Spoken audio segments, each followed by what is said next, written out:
water. We're focusing on the issues surrounding water, how we use it for health, healing, and wellness, but also kind of focusing on aspects of mining, drilling, oiling,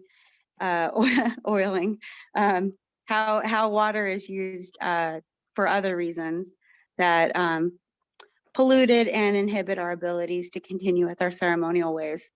So with that being said, this is grandmother Mona Polacca.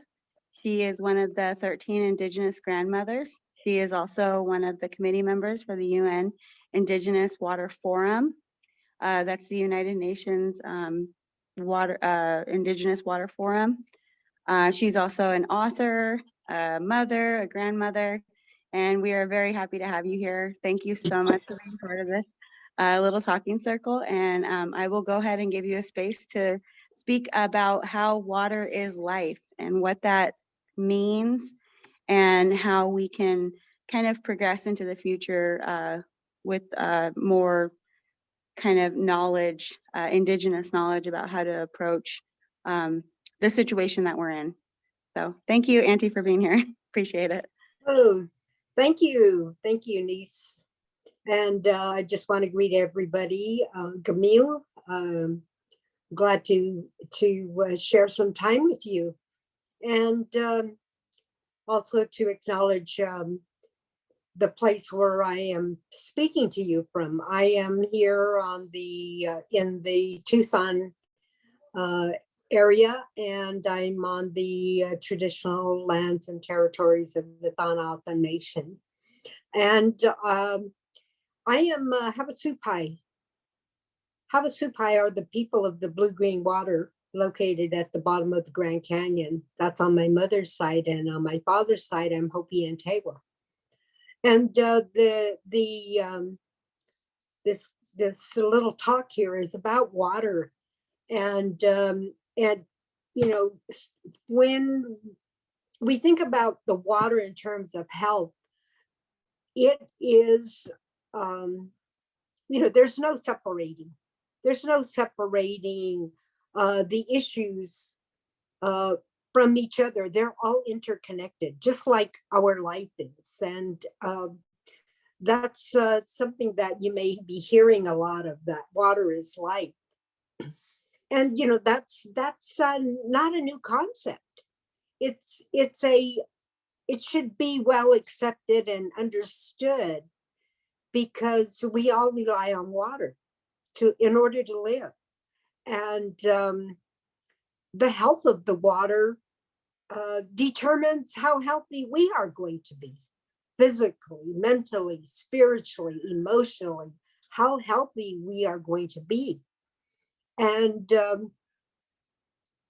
in today's world, we hear about these crises that many are faced with globally, especially the indigenous people of the world. We are the most far removed from many of the policies and decision-making that is done regarding our water. And yet we are the first to be impacted, to feel the repercussions of what is happening to our water. To bring it down to the local level, let's look at what's happening here on the Colorado River and the water that Tucson depends on. The water that Tucson depends on is brought to Tucson through the Central Arizona Water Project. They call it CAP. And that water is water that comes from the Colorado River. The river, which comes from Colorado through Utah, Nevada, Arizona, and all the way, used to flow all the way to the Gulf of Mexico, but it no longer does. Here on the Colorado River Basin, there are 30 federally recognized tribes that live along there. And 22 of these tribes have what they call recognized water rights. And And then, so those tribes were involved in agreeing to allow some of the water from the Colorado River to be taken and transported by canal to central Arizona and southern Arizona. And so that's how Phoenix and Tucson have received Colorado River water. Now that we're in this situation with the drought and the alarming rates of the watershed actually shrinking, we're really faced with a huge challenge. We're faced with that challenge of how are we going to respond to the fact that our water is going to be very limited. What, excuse me, what's happening is that the tribes and the municipalities, the cities, the urban areas, the huge corporate farms, huge industrial agriculture are being faced with that challenge to determine what to give when there's no water. How much are they willing to cut back on in their usage? How are they going to set priorities for their usage? And so what happens is, you know, we use water in so many different ways. And it's really important for us to consider these things because what happens is not only do the water life, the fish, the animals that live in the water, the plant life that lives in the water, they are suffering. They are suffering. And so when it comes to us, our use, we're going to have to be very considerate about what are our priorities. I mean, I don't know, but to me, it seems like one of the things that should be considered is the rapid development and expansion of urban areas. There should be a moratorium on any new development that is being proposed. If you don't have water to support those developments, then you know, it becomes a huge economic loss. And so and those of us who do have water, you know, I don't think we're willing to go ahead and, you know, give up our water in order for some multinational corporation to go ahead and continue to build or do development or to continue to do any kind of mining, because mining does use a lot of water. I know here in Tucson, there's effluent water that is being used, but at the rate that we use this water, the fresh water, at the rate we're using, you know, we are using the water faster than it's being replenished. And so if you think about it, you know, there's a cycle that this water goes through. And part of that cycle is the plant life. The plant life has roots into the earth. It's the roots in the earth that retain the moisture in the soil and retain moisture so that the plants will continue to grow and be alive and do their job in doing, you know, like, for instance, the way the trees, you know, create oxygen by using the carbon dioxide and all that whole cycle. If the trees are going, plant life is dying because there's no water, then, you know, we're going to turn into this. There's actually studies that are already being done about it. They call it desertification, where lands are going to be turning into desert lands. I mean, we're already in a desert, but we're faced with you know, the real possibility of the plant life, you know, disappearing and the land becoming barren. And so, you know, it's really, to me, it's very alarming, and it's important for us to pay attention to what's happening. It's important for us to be aware of our water use, our tendency to use water like it's infinite source, but it's really not.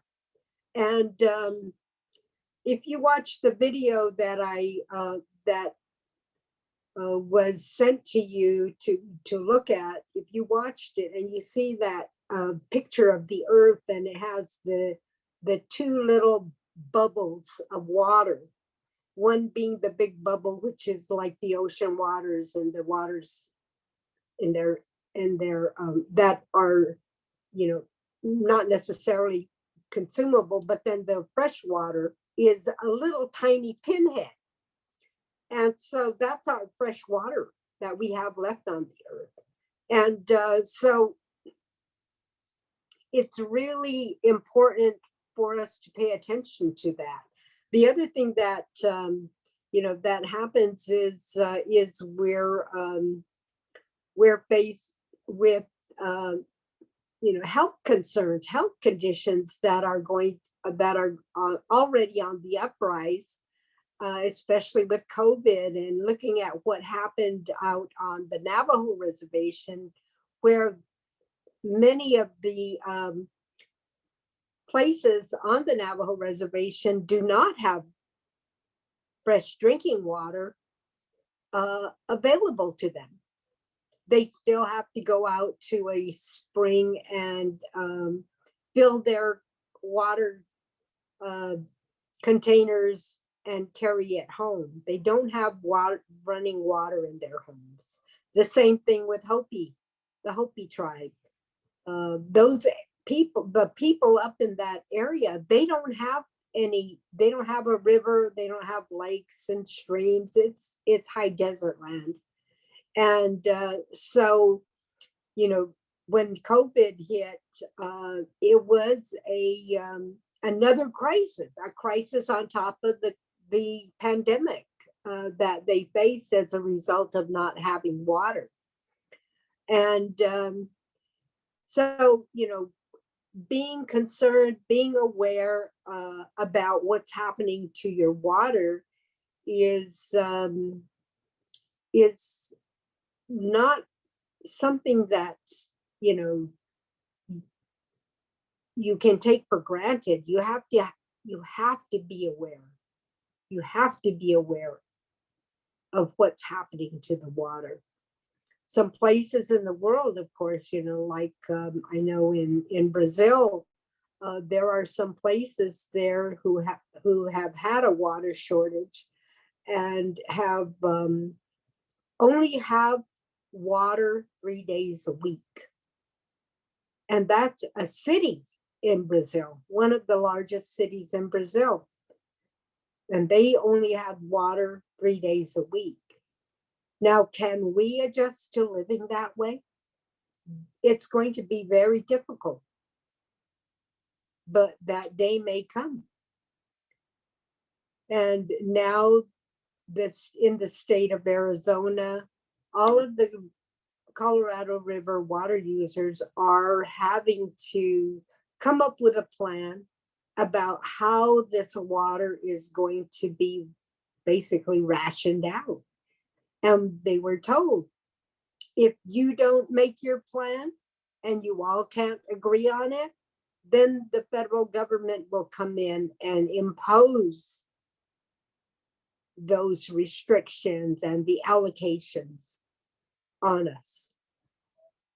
And so, you know, usually when I was quite younger, I would hear the elders say, they talk to us and they'd say, you're the future. You're going to be faced with, these kind of decisions and challenges are going to arise. And they did mention there would be problems, this kind of issues with water. And they said, you're the future. Those things are coming. They're going to happen. And, I can't say that to you. I can't say, these are some things to look out for in the future. It's not in the future, it's now. So it's really concerning. And, I don't like to be a Debbie Downer, but it's important for us to be aware. Be aware of what's happening to your water, what's being put into it. If they're, they have projections on water flows, and they have projections on, they had projections on the runoff that fed the Colorado River from the snow melt. And because of climate change, there hasn't been snow that to feed the river. And so, so those are some of the projections that had been made, and in determining the policymakers, the lawmakers about water had been told more than 10 years ago that the Colorado River was over allocated, that they had promised water to all these different places without fully knowing or planning for water shortages. And so now we're here. And so I'm sorry that it's like this, and you young people are faced with it, and there are people who are making the decisions about whether your water is going to flow for you. And that's why I'm saying be aware. I always say it's better to be proactive than to be reactive. That day when they say, well, we're not going to have water on these days. And so, there's always having to look and to consider the ones that are downstream from us. So there's other people that live downstream on the Colorado River that too have their water concerns, that too have a right to that water. So we cannot expect to take all the water that we need and not allow water to continue to flow in the Colorado River to the other water users that are downstream from us. So these are some of the concerns, and I just wanted to share that with you. Take a look at the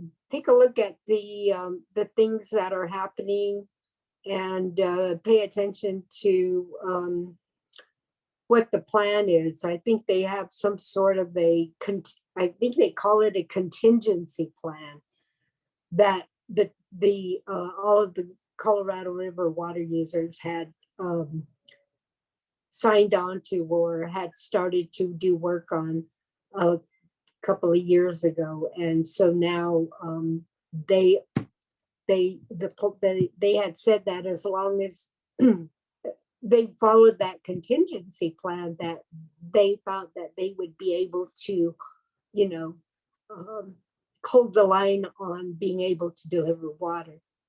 And so now, there's always, they're hopeful. They're saying, when we get past this drought, if things will be okay. And but at the same time, no one can determine when that drought is going to end. So I just wanted to share that with you, and I wish you all the best in your studies and success in your plans and your goals that you have set for yourself. Thank you. Andy, real quick, you brought up a lot of very interesting points, especially about the urbanization of Arizona communities, the water shortage that's currently going down, thinking about downstream users. I wanted to ask you specifically about how this will affect American Indian cultures and the way that the 30 tribes you mentioned are going to be able to sustain their religions with a water shortage or with contaminated waters, how that's going to look in terms of health, healing, and wellness for these indigenous communities that survive on the Colorado River. Yeah, well, it's a huge impact. Because there's this whole system, they call it the Colorado River watershed. The watersheds begin at the mountaintops and come down. And so as it comes down, it goes into different little other lakes, streams, and little rivers, the tributaries that bring the water into the Colorado River. And many of those tributaries, and for instance, the little Colorado River is a very sacred body of water to the tribes their lands that it goes through, and their traditional spiritual sites that are being impacted because the tribes often had pilgrimages where they would go to these places, to these water sources, to make offerings, to make their prayers and collect some of the water. And so now some of the sacred springs are drying up. And so, it's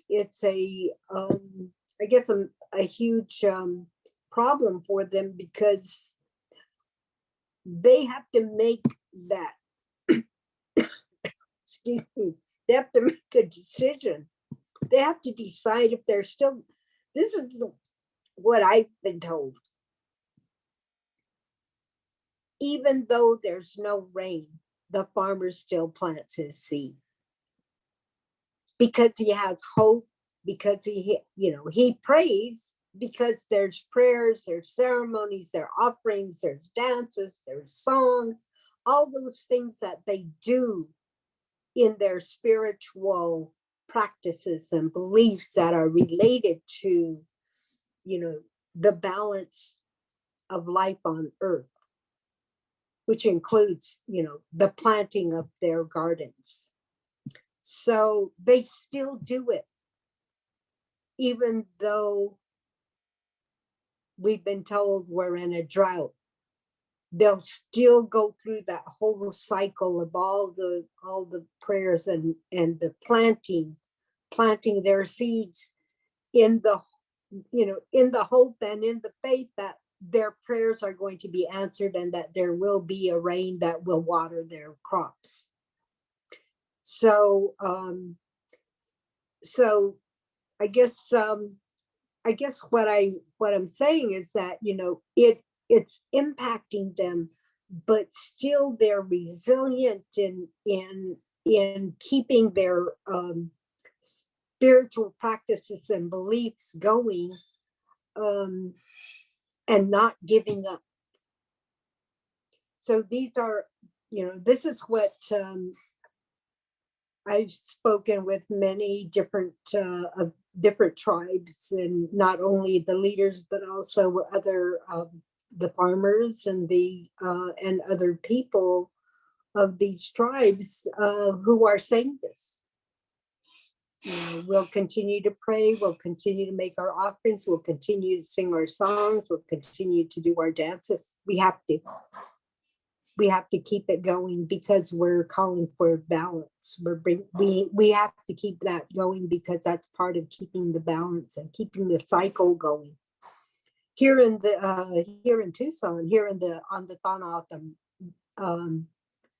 Nation, they just recently finished doing their they did their harvest. I think it's called bite duck. The fruit from the saguaro tree, they collected it, they harvested, they did their prayers, prepared it in the sacred manner, and did their ceremonies, did their prayers, and to call the rain. And look what's happening right now.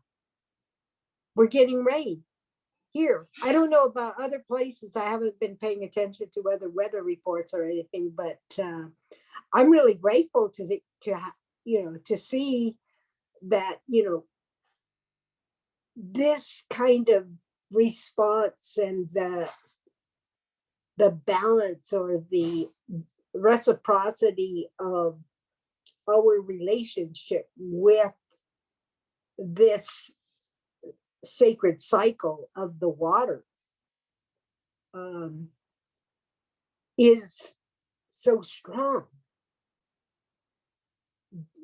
Having this, knowing that they've done their ceremonies, they did their offerings, they did their prayers, they sang their songs, they did their dance, and the rains have come. And so it makes me feel really good, being here. I heard the rain coming down this afternoon. I got really happy. I felt really good. Because I know, that's what has been prayed for. And of course, there's the great need for it. And it's part of the balance and the reciprocity that we exist under as part of the natural law. So, so those are some of the things that I'm thinking about, and I hope that answered your question.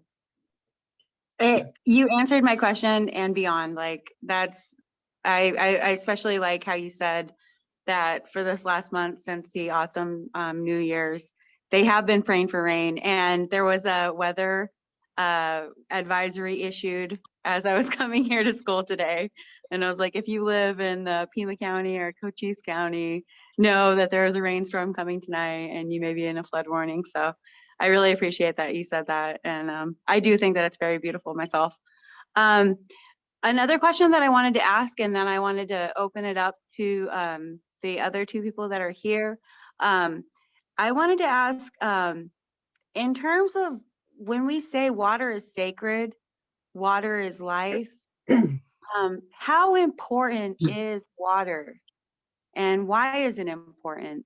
And do you know, like, why it's important? And I'm bitter water, and I know that we have a whole clan dedicated to water, but just from your own perspective, why do you believe that water is sacred? Why do you believe in the saying that water is life? Because it is. Gosh, I mean, it's one of our 4 sacred elements, the water. I've been told it's our first foundation of life. We come from the water. We were inside water in our mother's womb before we were born. And the water, it comes out before us. We say, you know, they call it breaking of the water. When the baby's ready to be born, the water breaks, it comes out, and then the baby follows it. That is, I guess, the basic concept of water is life. Without the water, that, you know, we know that our water is made up of, some people say 80, some people say 85. They have these numbers that they've attached to the amount of water that we have in our bodies. And and so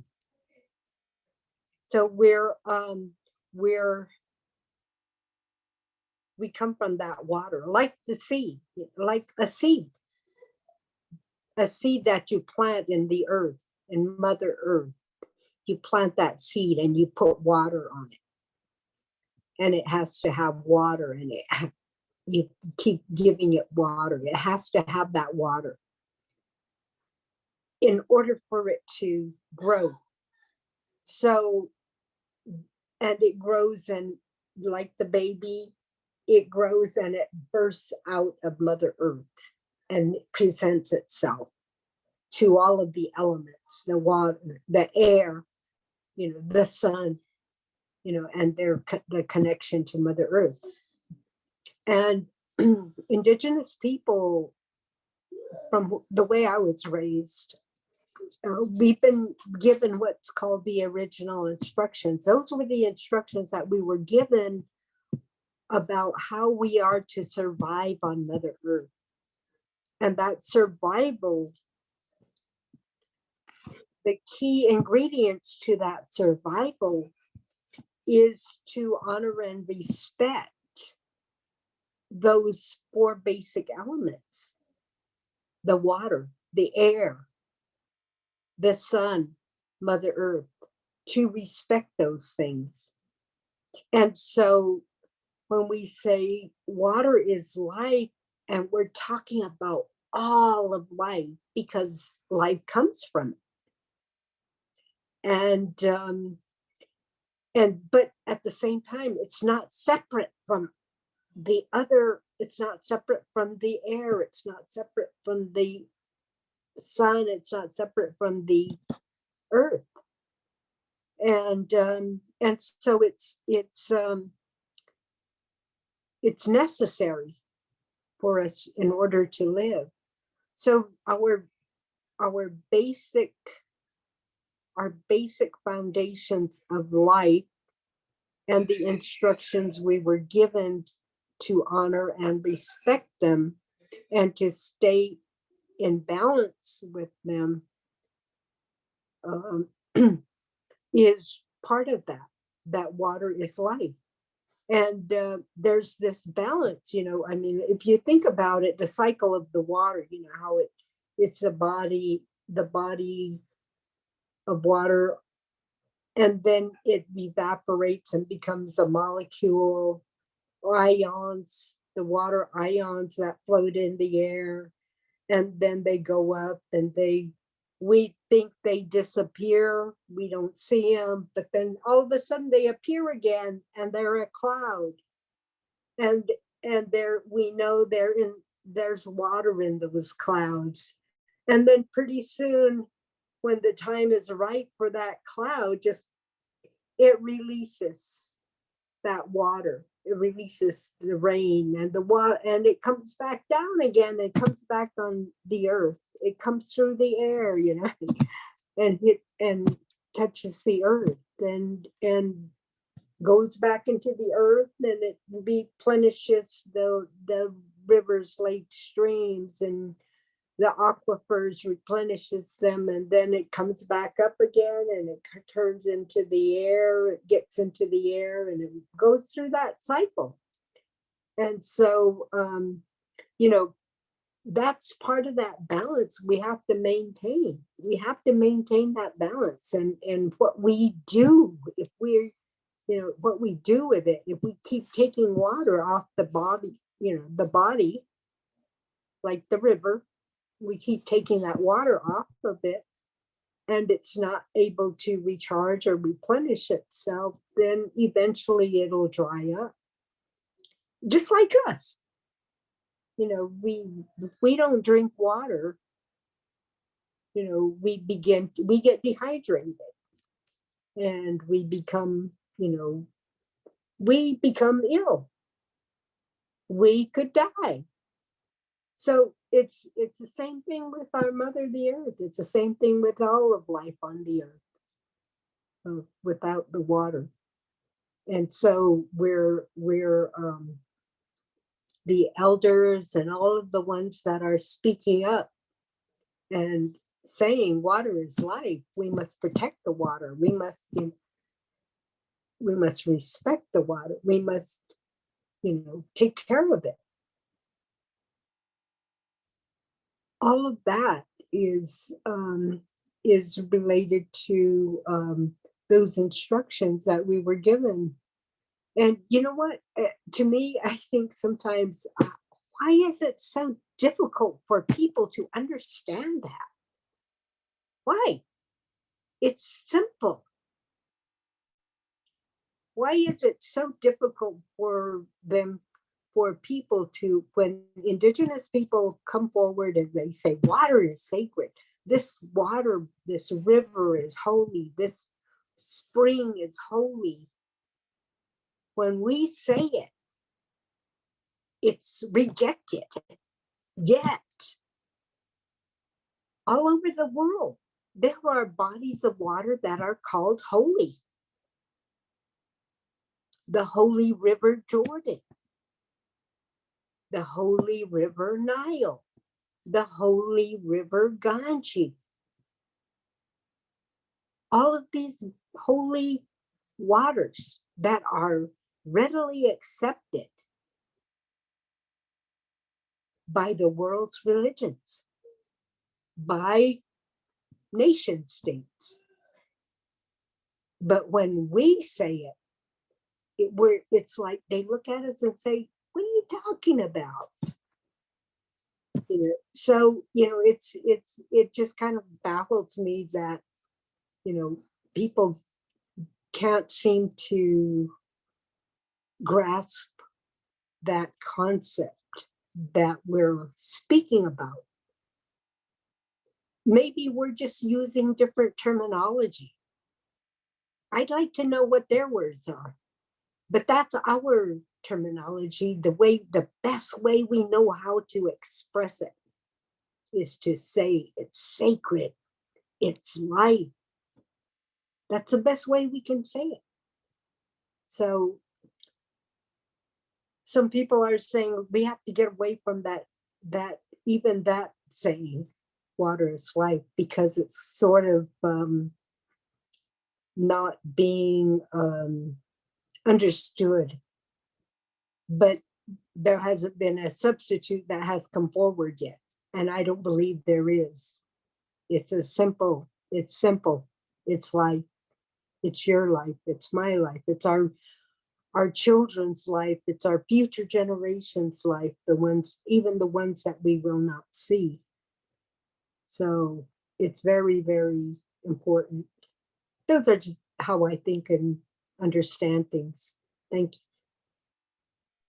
No, I like completely agree with you. And I honestly like am with you on the fact that there is holy water that is given. Like, you know, people bless themselves with it when they go to Catholic church.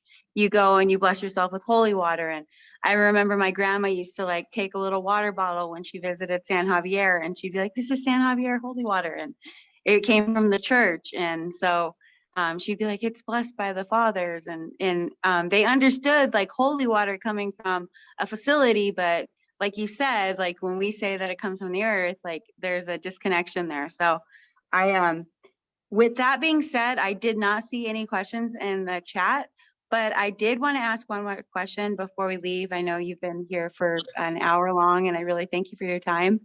How can water be used for healing? That's something, and then also like for well-being, for health. How can water be used for healing? And how is it a healing component? You know, that word healing, okay, this is just my kind of way of thinking about it. Healing means to get better, feel better, you know, feel well, feel content, feel in balance, feel clear, feel purified, feel strong. To me, you know, thinking about that, you know, feel better. So what I say is, okay, so think about yourself and think about a place maybe as a child that your family always went to, and there it was a body of water, it was a river, maybe it was a lake, maybe it was a spring, maybe it was a stream, a mountain stream, something like that. Maybe it was snow melt runoff, you know, that you see coming off the mountain. Maybe you went to it, and when you got there, you could feel this, you get this feeling. It feels refreshing. It feels, just being there, you feel it.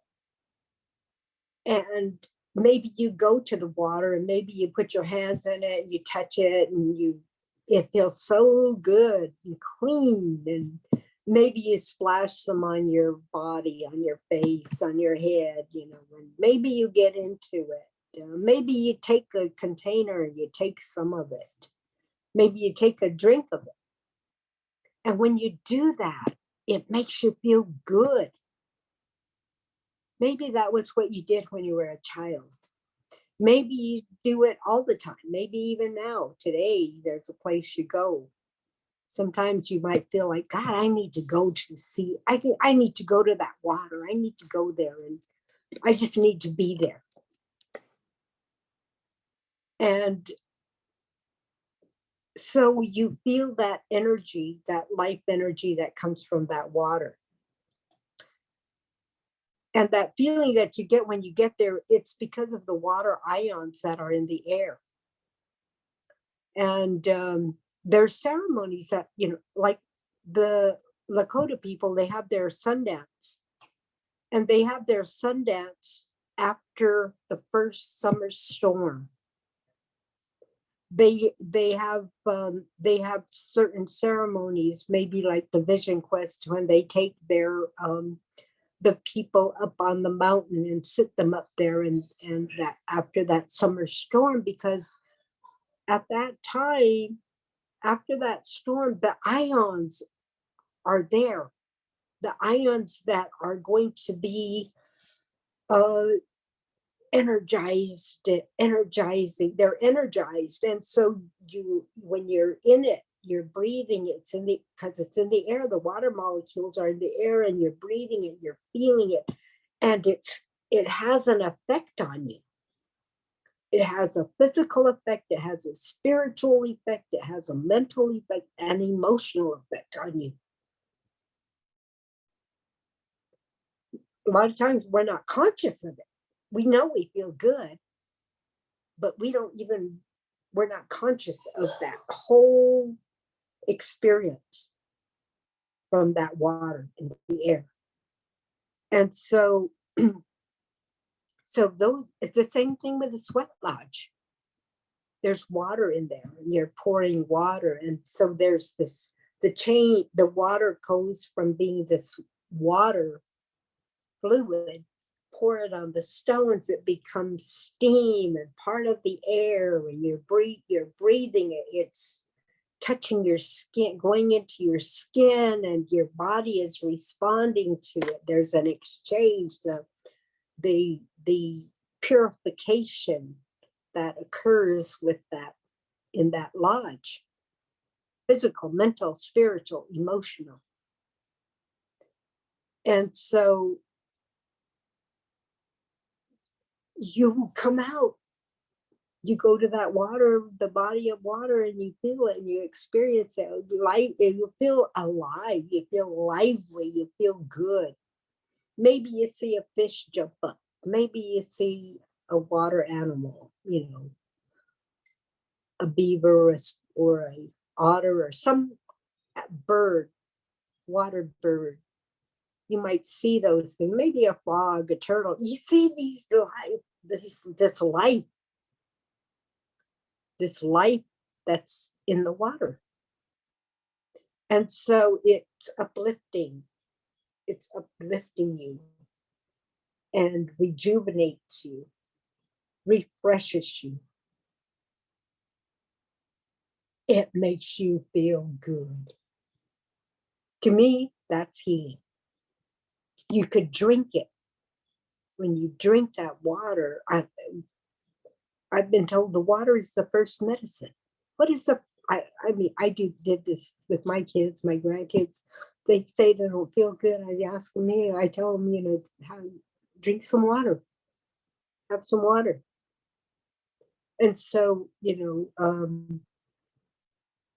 that's really special, that healing spirit that it has in it. It's also grounding, that reconnects you, So those are some of the things that I consider, the healing spirit of the water.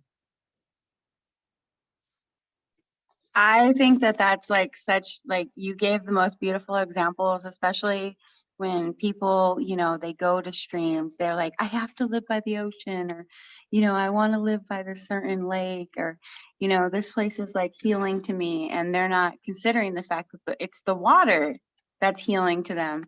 And so I really appreciate that you said just being near it, just seeing it, just you've already done it in your own vacations and in your own pastimes, like you've already sought water for healing. And so I really appreciate that you like brought that up, like in your examples. And then also the fact of, regimens, health regimens. And when you're sick, doctors are always prescribing water for respiratory diseases and even kidney and liver, and drink more water, and if you have diabetes, and they're saying drink more water. So thank you. I really like how you really worded that. With that being said, just a final question before we end the session. How does contaminated water affect those healing elements? How does water that's been used for mining uranium, or used for fracking oil, even just generally polluted? I know that you mentioned the Ganges and the Nile that are severely polluted. How does the water affect those healing ceremonies? And then that's the last question that I have. But if you could just answer that, That's a tough one. Yeah, that's a tough one. This is what some elders told me. It's not only the water, but also sacred sites that have been either destroyed or that have been, covered up by other kinds of by buildings, churches, or whatever's. They say, they told us that even though you can't go to it and you can't use it, you still pray for it.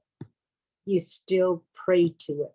You still make offerings to it. You still keep that activation. That's what I was told. And even if you do it from afar, you're still making that connection to that source, that water source. So that's what I've been told. We still have to continue to pray for it, pray with it, pray to it, still talk to it.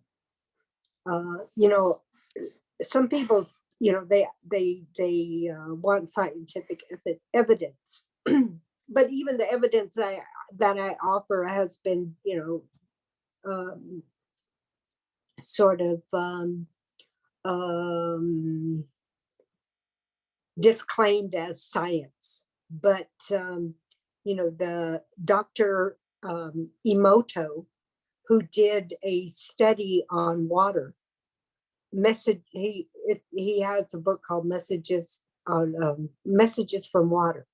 And in our, like I said, like you mentioned, and I said, we pray with it, we talk with it, we tell it what we need. If we need help, we need healing, we tell it, bless me with good health, whatever is troubling me, the sickness, take it, wash it off of me, take it away from me, cleanse me, like that. And even in Christian religion, when they baptize people in the water, they baptize them. It's a symbol of washing away, things that are not good. They call it sins. So that symbolism, to be to continue to offer and talk to it and say good things. And even, there's a whole ceremony of apologizing. Please forgive me. I'm sorry. I love you. Words like that, saying that to the water. When Dr. Emoto, what he did was he took different samples of water and put different words on them. One said love, one said you're ugly, very some loving words and some very violent kinds of words on the water, and saying it to them. And what happened was the waters that were received negative words or violent sounding words became cloudy and ugly. And the waters that received love and positive feedback were clear and fresh. He took samples of them and did samples under a microscope, and the molecules of those waters were crystals of the positive ones. The crystals were perfect, beautiful shapes. And the other one, the ones that received negative feedback, were just ugly looking forms. The crystals that they formed were very awful, not very well structured. And so this is something that a study has been done, and it would be good to take a look at that. So, and the Hopi tribe, at one time they had brought water up into one of the mesas, finally got water piped up there, and they said, but the people in the village started fighting with each other. It was unrest. And the leaders, they said, what's wrong? What happened? And then they said, they thought about it, and they said, oh, what changed? And so we brought the water up here. So then they realized that they hadn't done a ceremony, a prayer for that water. So what they did was they took a sample of the water. Then they went ahead and did their prayer ceremony. They took a sample of that water. They sent it to Dr. Emoto. And he took samples, and the crystals that came out. The crystal of the water that wasn't prayed for was all deformed and, not very well structured. On the other hand, the water that they prayed for came out to be a beautiful crystal formation. So, this is real to us. This is real to us, and you know, having the Hopi testify to that, you know. So so you know, those are some of the things that you know, ways that the water, you know, are being healed. I think that that is so beautiful, like what you just said.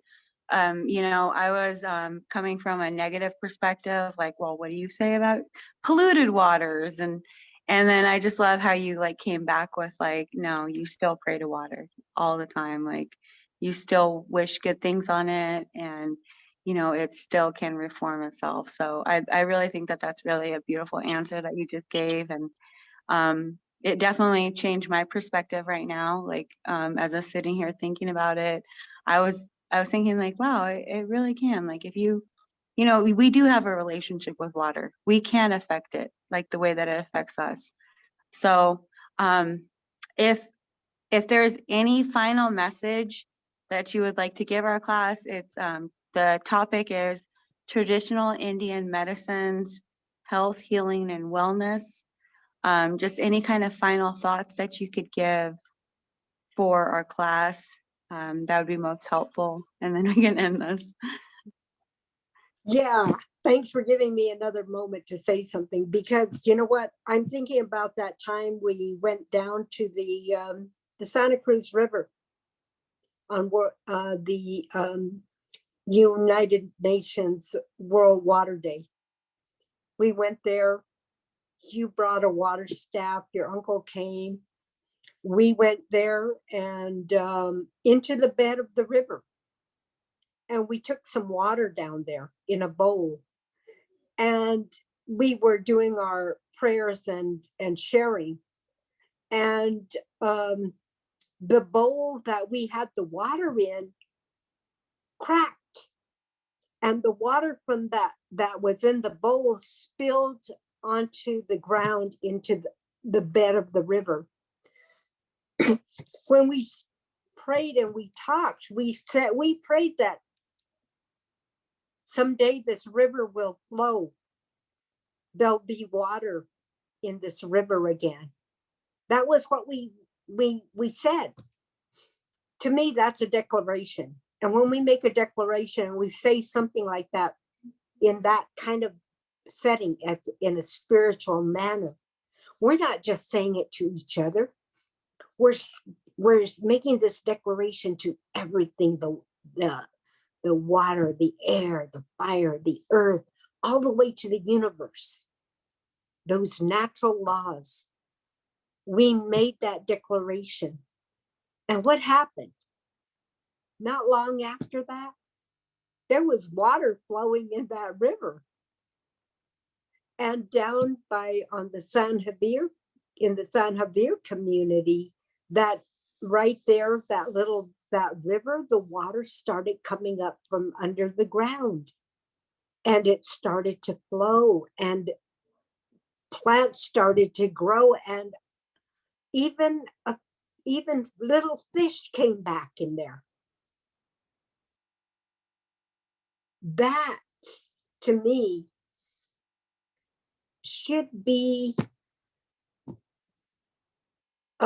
it's the story of, you know, our spiritual practices and beliefs, to have that faith in whatever we're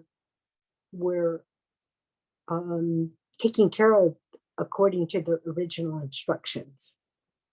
So I just want to leave you with that. It's a real thing. And at that same ceremony, I don't know if you remember this, but like we blessed my kids with the sun. Remember, I held them up to the sun. And I remember like my son, he told me, tell the sun to stop smiling at me, because he was getting hot. One day he's like, tell the sun to stop smiling at me. And I was like, what are you talking about? Can you see the sun? And he's like, yeah, he's smiling at me. Tell him to stop smiling at me. It's hot. And then my daughter one day, she said, she woke up, she said, the sun woke me up. And I was like, what do you mean the sun woke you up? And she was like, he came in and he started laughing. It's like, what? And like, I was like, that's so crazy that you would say that. Like that, like right after that ceremony, those two incidences happened. And I remember you told me, I remember you're like, bless, who wants to bless their kids? And like with the sun. And like, I remember we held my babies up to the sun. And I remember they like, but like right after that ceremony, those two like incidences happened. So that was also like a other little crazy effect was my daughter saying that the sun woke her up. And then my son saying one day, tell the sun to stop smiling at me. Like, but I just want to thank you so much for your time, for your wisdom. Everything that you said, I mean, I have a million notes right here and I've recorded this whole conversation. Infinite knowledge, and there's parts that I just can't even explain, like especially about like how to feel about polluted waters. And I mean, there's so much information that you shared with me tonight and with us as a class. I just want to thank you so much from the bottom of our heart for you taking the time out to come and speak with us. Thank you so much. Like, I don't even know how to say it. Like, thank you so much. But I really appreciate your time and you being here. And I'm going to go ahead and I'm going to stop recording. But I mean, I don't know how to do it. I'm not like technologically advanced.